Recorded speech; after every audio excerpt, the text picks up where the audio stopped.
Estimados cibernautas de su canal Tecnología y Seguridad Informática Actual. Hoy con una nueva parte 5 de este primer capítulo del curso Hacking Ético y Defensa en Profundidad, un capítulo introductorio donde de una forma muy fresca se da un abrebocas de lo que será el desarrollo de este curso, el cual muy pronto verá la luz para el deleite de todos ustedes. En este capítulo veremos temas como políticas de seguridad, gestión de incidentes, lo que es un CIEM, entre otros aspectos.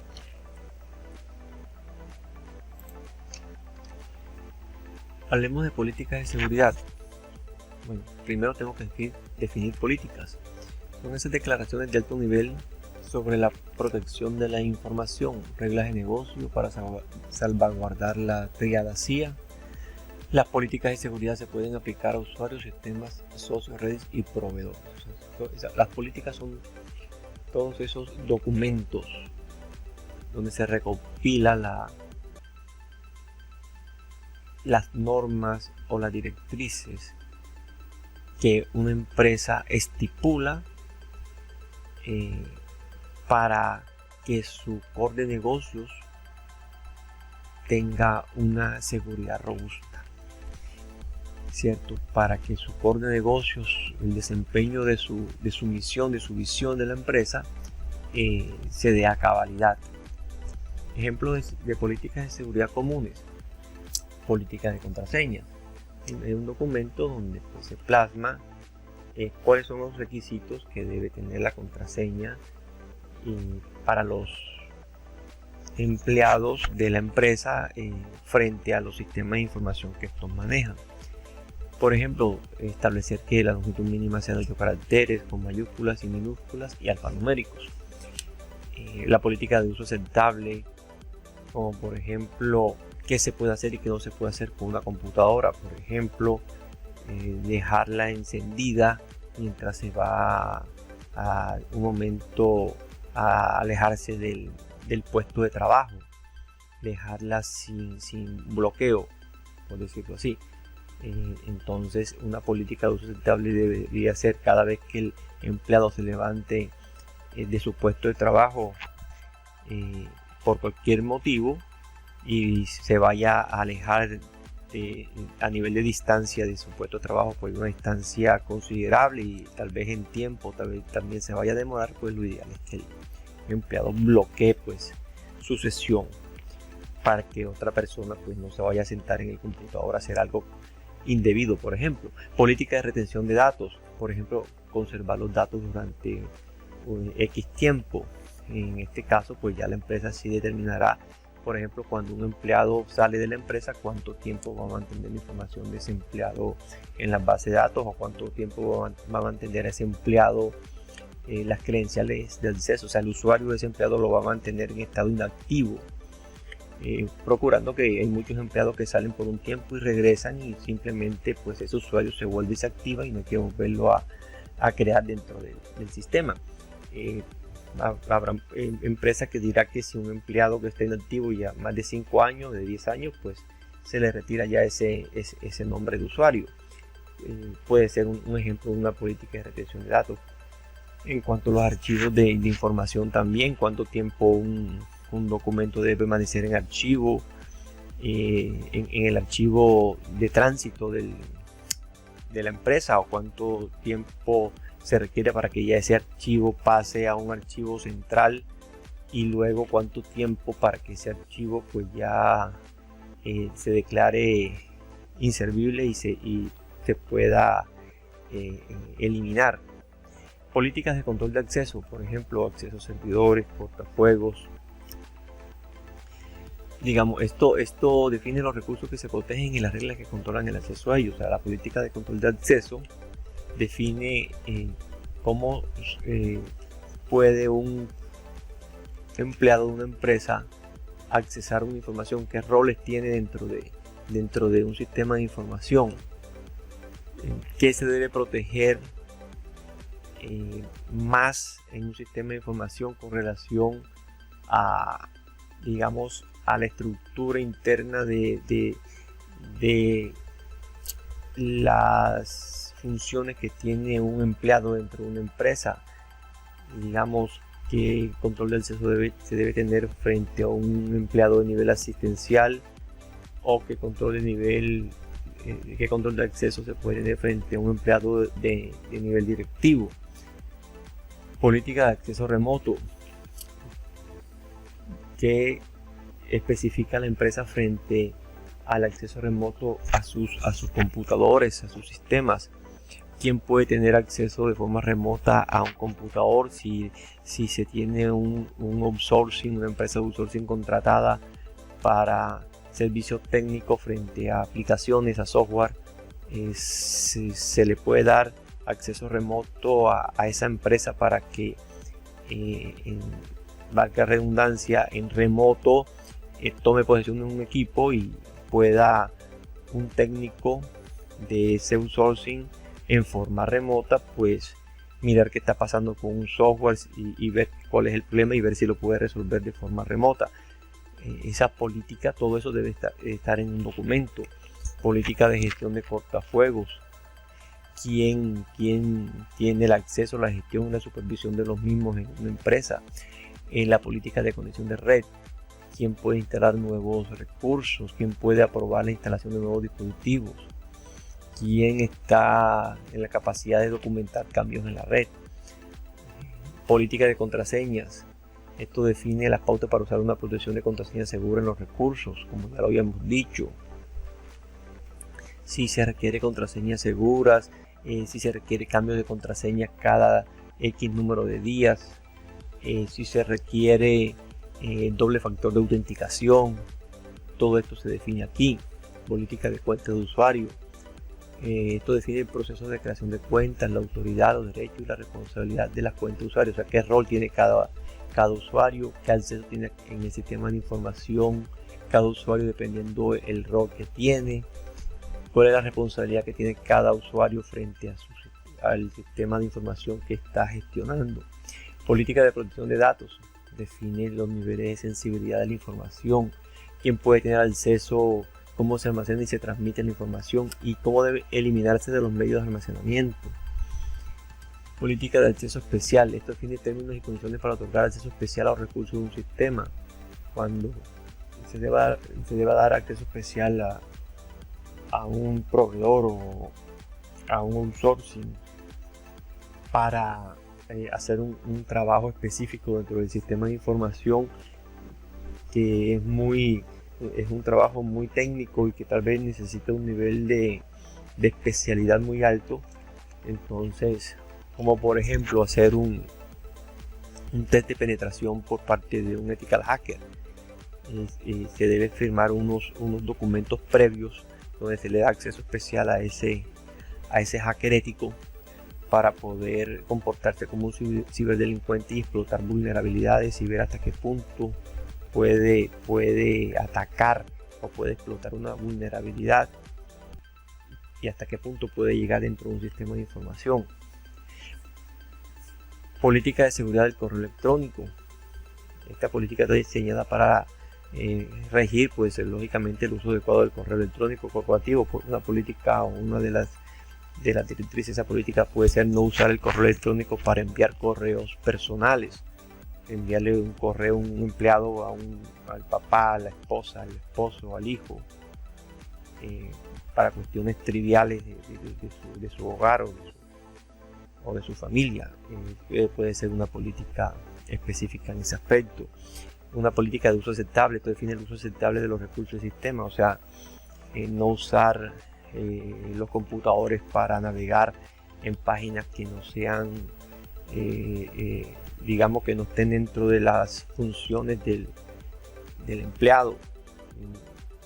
Utilizar el computador para navegar en páginas de ocio o de deportes, si eso no está dentro de las funciones del empleado en la empresa. Otros ejemplos de tipos de política también se conocen en algunas partes por lo que es la política promiscua. O sea, esta política no tiene restricciones de ningún tipo. es una política donde la empresa es muy relajada y permite todo frente al sistema de información, tal vez confiando en la capacidad intelectual y la formación que tienen sus empleados, o sea, dándole una confianza total y absoluta a sus empleados frente al uso de los sistemas de información. Está la política permisiva.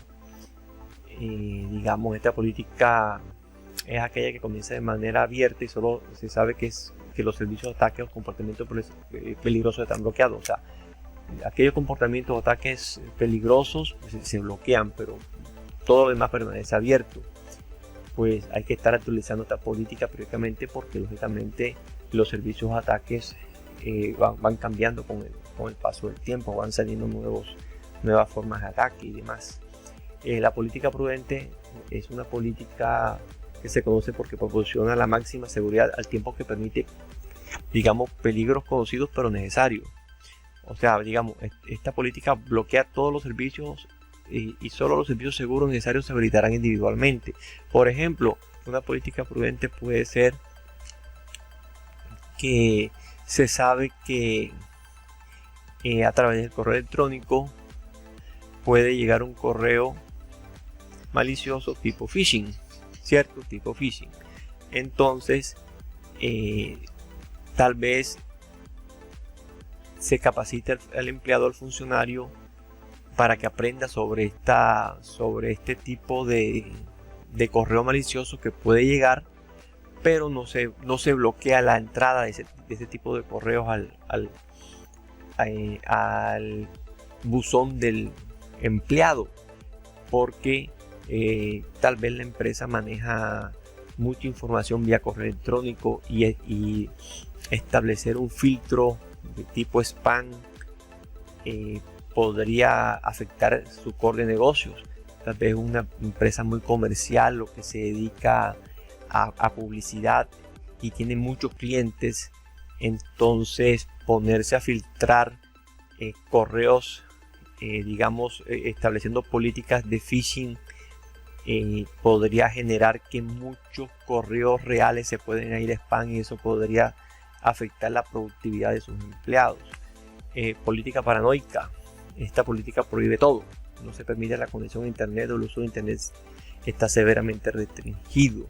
Pues es una política que, digamos, la empresa que maneje este tipo de política, tal vez una empresa que no requiere pues tener conectividad a internet, o que tal vez se divide en secciones y establece esa política para una sección específica de su empresa, para una división en especial. Digamos, si yo tengo una empresa de calzado, pues lógicamente el personal que está con las máquinas haciendo el calzado y el personal que está con las máquinas cosiendo y armando pues el calzado, pues no necesita conectividad a internet. Entonces ahí pues pueden estar tal vez en un lugar donde sí haya internet, porque se requiere el internet, digamos, para controlar tal vez los aires acondicionados, para controlar las máquinas de forma remota que están ahí en esa empresa, pero la política de navegación o la política de internet, pues todo eso está bloqueado para los computadores y demás. Es como un ejemplo que se me ocurre en estos momentos. Pasos en la creación de políticas de seguridad. Realizar una evaluación de riesgos, lógicamente, dependiendo de los riesgos y según las políticas, se va a desarrollar las políticas de acuerdo a esa matriz de riesgo que ya previamente se ha debido elaborar. Se debe utilizar los estándares y marcos de seguridad como guía, ¿sí? Ya la empresa adoptará el marco de seguridad y los estándares pues que a bien decidan implementar en la empresa, y dependiendo de ese marco pues se crearán las políticas de seguridad. Se debe obtener información de la gerencia y el personal, lógicamente. Todo el mundo debe aportar en la construcción de las políticas de seguridad. Se debe solicitar sugerencias a la gerencia y al personal de qué se requiere, qué aporte pueden dar ellos frente a la política de seguridad de una empresa. se debe hacer cumplir la política. Lógicamente la política, después que esté plasmada y firmada y socializada, hay que cumplirla, porque de nada serviría hacer una política si no se cumple. Se deben aplicar sanciones si hay incumplimiento. Para ello, pues lógicamente primero se debe publicar un borrador final a toda la organización, para que si alguien tiene una observación, objeción, un aporte, pues lo haga. Luego, pues todo esto, estas afirmaciones, aportes, objeciones, sugerencias, llega al equipo de trabajo que está desarrollando pues esto de la política de seguridad. Pues lo analizarán y decidirán si es bien acogido todos esas anotaciones, o si al final pues no se tienen en cuenta. Cuando se socialice la política en firme, se debe socializar con todos los empleados, y se debe hacer un documento donde cada empleado lo firme y manifieste que entendió la política. Lógicamente, para si en un futuro alguien infringe la política, tal vez no tome como respaldo decir que infringió la política porque no entendía la misma o no tenía conocimiento de ella. No se escude en una afirmación de ese tipo. Se debe emplear herramientas para ayudar a hacer cumplir la política. Lógicamente, si dentro de una política de nuestra empresa decidimos exigir, por ejemplo, la biometría en los sistemas de información o en el acceso a las instalaciones de trabajo, pues lógicamente hay que comprar los equipos tecnológicos que permitan la biometría en todo esto.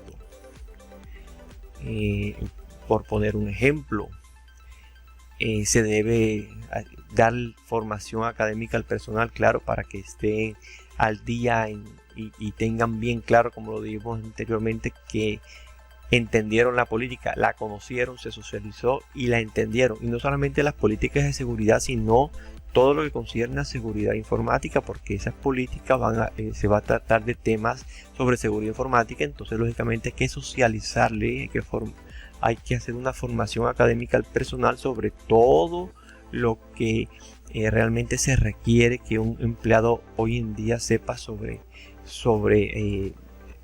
seguridad informática, sobre las diferentes formas de ataque de un hacker sombrero negro, de un ciberdelincuente, lo que es un phishing, lo que es un scam, lo que es digamos la ingeniería social, que sepan que se le puede acercar a una persona y se puede pasar por otra persona para robar información.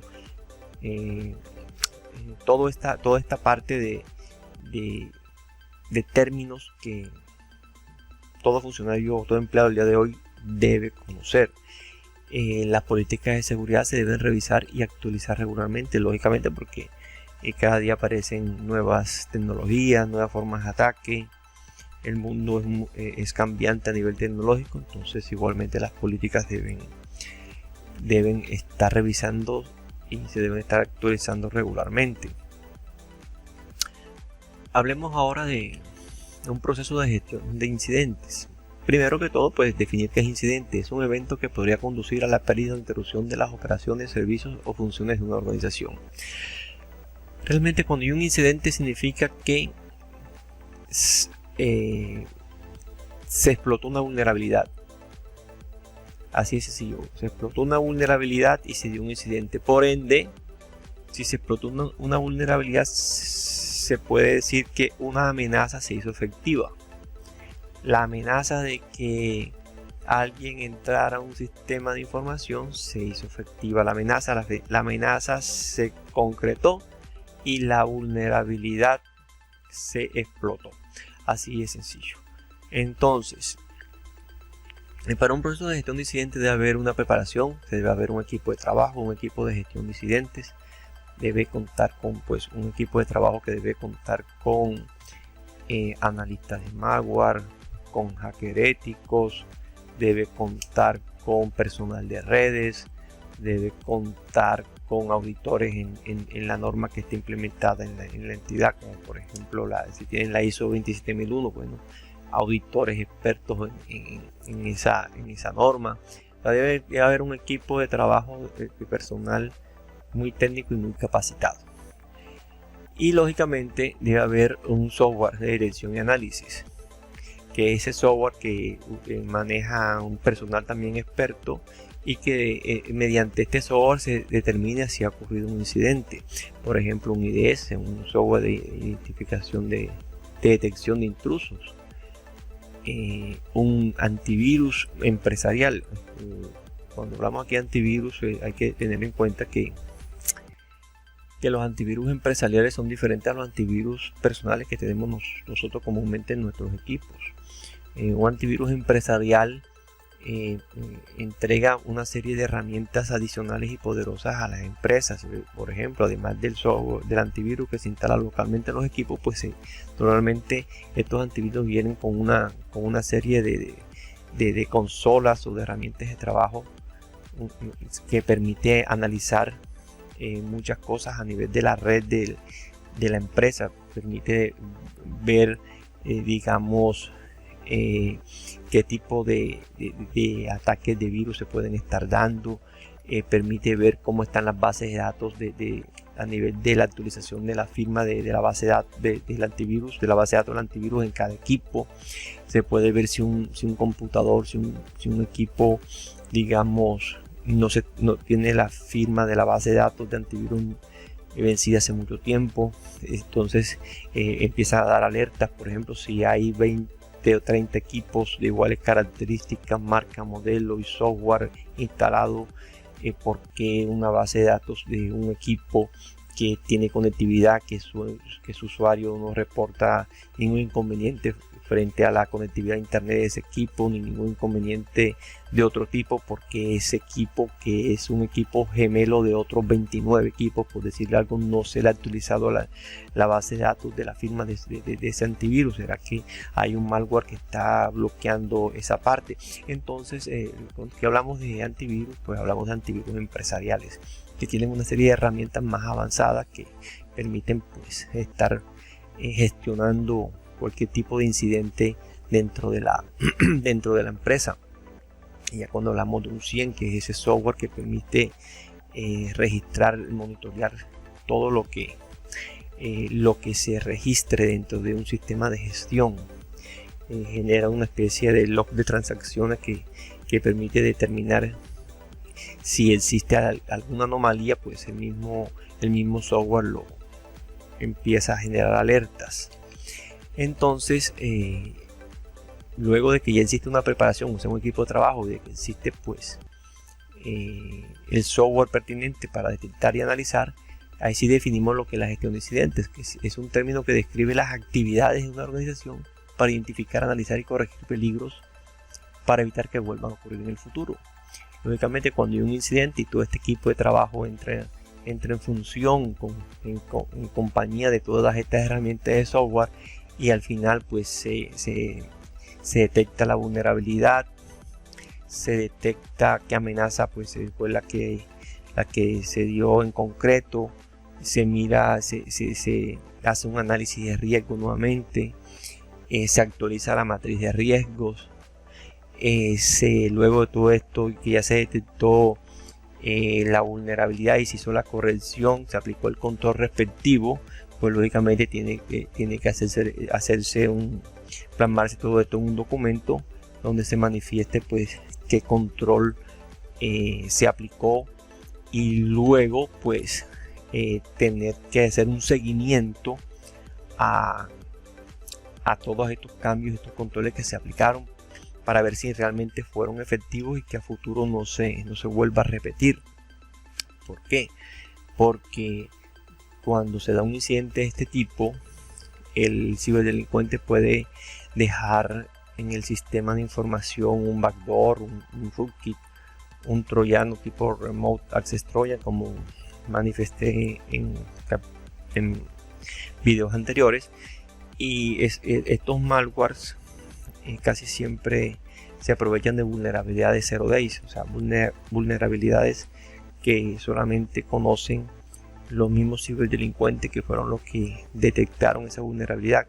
Como les manifesté también en videos anteriores, hay cientos o miles de vulnerabilidades que existen actualmente y no son reportadas a ninguna base de datos, porque son detectadas por equipos de hacker, por grupos colectivos de hacker o por hacker de forma individual, y ellos pues no reportan esos 0 days porque a ellos no les conviene, sino que comienzan a explotar esas vulnerabilidades. Entonces, ¿qué hay que hacer? Hay que, después de un incidente, toca estar monitoreando los computadores o el computador en donde se dio ese incidente para ver si existe alguna anomalía en el mismo. Por ejemplo, que de esos 30 computadores, ese computador que tuvo el incidente, luego de que se aplicó el control específico, muestra, por ejemplo, que su procesador, su CPU, está consumiendo más recursos que los otros equipos, y son equipos clones, por decirlo así, son todos iguales. Entonces, ¿por qué ese equipo está nuevamente generando un consumo en su CPU diferente, superior y diferente al consumo de los otros equipos que están en su misma red? Entonces hay que mirar enseguida, actuar, a ver si fue que se quedó por allí un backdoor o un troyano, un rookie o cualquier otro malware, pues trabajando en silencio, trabajando de forma oculta, ¿cierto? El proceso de gestión de incidentes pues consta de varias partes: clasificar y priorizar. O sea, si hay varios incidentes, hay que priorizar cuál se tiene primero que otro. Hay que notificar al directivo, a las personas implicadas, de que se dio un incidente. Se debe contener el incidente para, lógicamente, limitar el daño y la de host. Ponerse en contacto con el personal que está manejando pues ese o esos hosts que fueron afectados. Se debe hacer una investigación forense, lógicamente. En ese equipo de incidentes, de gestión de incidentes, debe haber personal forense. Pues, se me había escapado manifestarlo, de lo más importante, porque ellos son los que van a hacer todo ese análisis forense de qué, quién, cómo y de qué forma se pudo dar ese ataque, a través de pues toda la metodología forense que existe, cierto, que eso ya es un tema pues a tratar tal vez en un curso posterior, lo que es el análisis forense informático. Y luego de eso se debe erradicar y recuperar. Se elimina el incidente, se aplica el control, por ejemplo, si hay que parchear, si es necesario hacer actualización de sistemas, pues se hace. Si pues el daño fue irreversible y, por ejemplo, con un ransomware que atacó y cifró los archivos y no hay forma de pagar un rescate, porque es lo que no se recomienda es pagar, y no hay forma de, computacionalmente hablando, de reversar ese cifrado, digamos, computacionalmente pues no es viable lanzar una ingeniería, digamos, inversa allí. Entonces toca pues hacer una recuperación, o sea, instalar los backups, las copias de seguridad que se tengan, y igualmente supervisar los sistemas afectados. Actividades posteriores al incidente: documentar lo que sucedió, transferir conocimiento. Cuando hablo en supervisar los sistemas afectados, lo que hablamos anteriormente, toca seguir supervisando los sistemas luego de que se hace la recuperación, de que se aplican los controles, porque es bueno hacer un monitoreo a largo plazo de esos equipos, de esa zona donde se hizo el ataque, para ver si no quedó por ahí un rootkit, un malware tipo rootkit, tipo backdoor, tipo remote access trojan, que nos pueda volver otra vez a estar atacando en voz baja, sin que digamos el personal de sistema se esté dando cuenta de ello. A veces los hackers ocasionan incidentes grandes, pero dejan cuestiones pequeñas, dejan ese tipo de malware ahí oculto, lógicamente como para desviar la información o para hacer creer que el ataque fue de otra forma. al aplicar los controles y al recuperar los sistemas, pues si el sistema no es una persona, pues digamos que tenga mucha experiencia, puede decir no, ya esto se recuperó, ya todo está en funcionamiento, y se relajan y vamos a ver que realmente se dieron 2 ataques, uno a gran escala para generar pues ese pánico y esa cuestión de movimiento dentro de la empresa, y el ataque pequeñito que no digamos hizo un impacto visual digamos perceptible, y ahí se dejó ese malware en silencio, pues actuando de forma oculta. ¿Cuáles son los deberes del equipo de respuesta a incidentes? Gestionar los problemas de seguridad adoptando un enfoque proactivo hacia las vulnerabilidades de seguridad del cliente. Cuando hablamos de proactivo es hacer algo rápido, conciso y preciso, o sea que funcione, que sea efectivo. Eso significa proactivo. Desarrollar o revisar procesos y procedimientos que deben seguirse. Lógicamente, gestionar la respuesta a un incidente y garantizar que todos los procedimientos se sigan correctamente para minimizar y controlar el daño. Totalmente de acuerdo, no hay nada que explicar aquí, está muy claro lo que se está diciendo. Identificar y analizar lo que sucedió durante un incidente, incluido el impacto en la amenaza, ya hablamos de ello. Proporcionar un único punto de contacto para informar incidentes y problemas de seguridad, esto es muy importante, y sí lo recomiendo tener un único punto de contacto, porque a veces se colocan 2, 3, 4 personas que reciban información y después toca ponerlos a ellos a que plasmen todo eso en un documento o reunirlo para hacer un consolidado, y es doble trabajo. Mejor es que haya un único punto de contacto y esa parte de consolidar la información de varios puntos de contacto se omite, y ya de entrada pues se está generando un documento o una información actualizada y única que no da de forma de que tal vez a futuro se puede dar de que somos humanos y a alguien se le pase alguna información de esos puntos de contacto, y eso puede a futuro, si no se plasma eso, que esa persona se lo olvidó, se lo vio algo, puede generar que se genere pues otra vez otro incidente porque no se aplicó el control correctamente, porque no se tuvo toda la información correcta consolidada. Revisar los cambios en los requisitos legales y reglamentarios para garantizar que todos los procesos y procedimientos sean válidos. Lógicamente, lo que hablamos, las normas cambian, las leyes cambian, la tecnología cambia, los ataques cambian. Hay que estar revisando todos estos cambios, sobre todo en la parte de los requisitos legales, dependiendo cómo cambian las leyes de un país, de un estado. Revisar los controles existentes y recomendar pasos y tecnologías para prevenir futuros incidentes. Igual hay que estar revisando los controles actuales, y dependiendo pues las nuevas formas de ataque, las nuevas tecnologías que van saliendo, pues recomendar nuevas tecnologías o nuevos controles para prevenir incidentes a futuro. Establecer una relación con la agencia local de la aplicación de la ley, gobierno, agencias, socios, clave y proveedores. Es lógico establecer una relación con una agencia legal, la agencia pues local que maneja todo este tipo de leyes relacionadas con las empresas o que tienen vínculo con las empresas. Los países o los estados tienen una entidad que es la que está, digamos, en contacto con las empresas, pues solicitándoles el cumplimiento de todas esas normas y leyes que deben las empresas pues estar al día. Entonces, bueno, pues establecer una relación de confianza con esa agencia, con esa entidad, para que mantenga al tanto la empresa de todos los cambios legales que se den y la empresa se encuentre pues al día en esa parte. Hablemos ahora un poquitico de qué es un SIEM. Un SIEM es un sistema de información de seguridad y de gestión de eventos. Es ese software que recopila puntos de datos de la red. Ahí se recopila capturas de tráfico, mensajes SNMP de cada host, o sea, todo lo que cada host hace. Un SIEM puede recuperar todos estos datos en una ubicación centralizada y correlacionarlos para su análisis y buscar problemas de seguridad y rendimiento, así como tendencias negativas, todo en tiempo real. Eso es lo que hace un SIEM: coge toda la información de la red, genera un log central, relaciona toda la información que encuentra, y gracias pues a la inteligencia artificial que tiene o a la base de conocimiento que tiene, pues genera genera alertas, todo en tiempo real.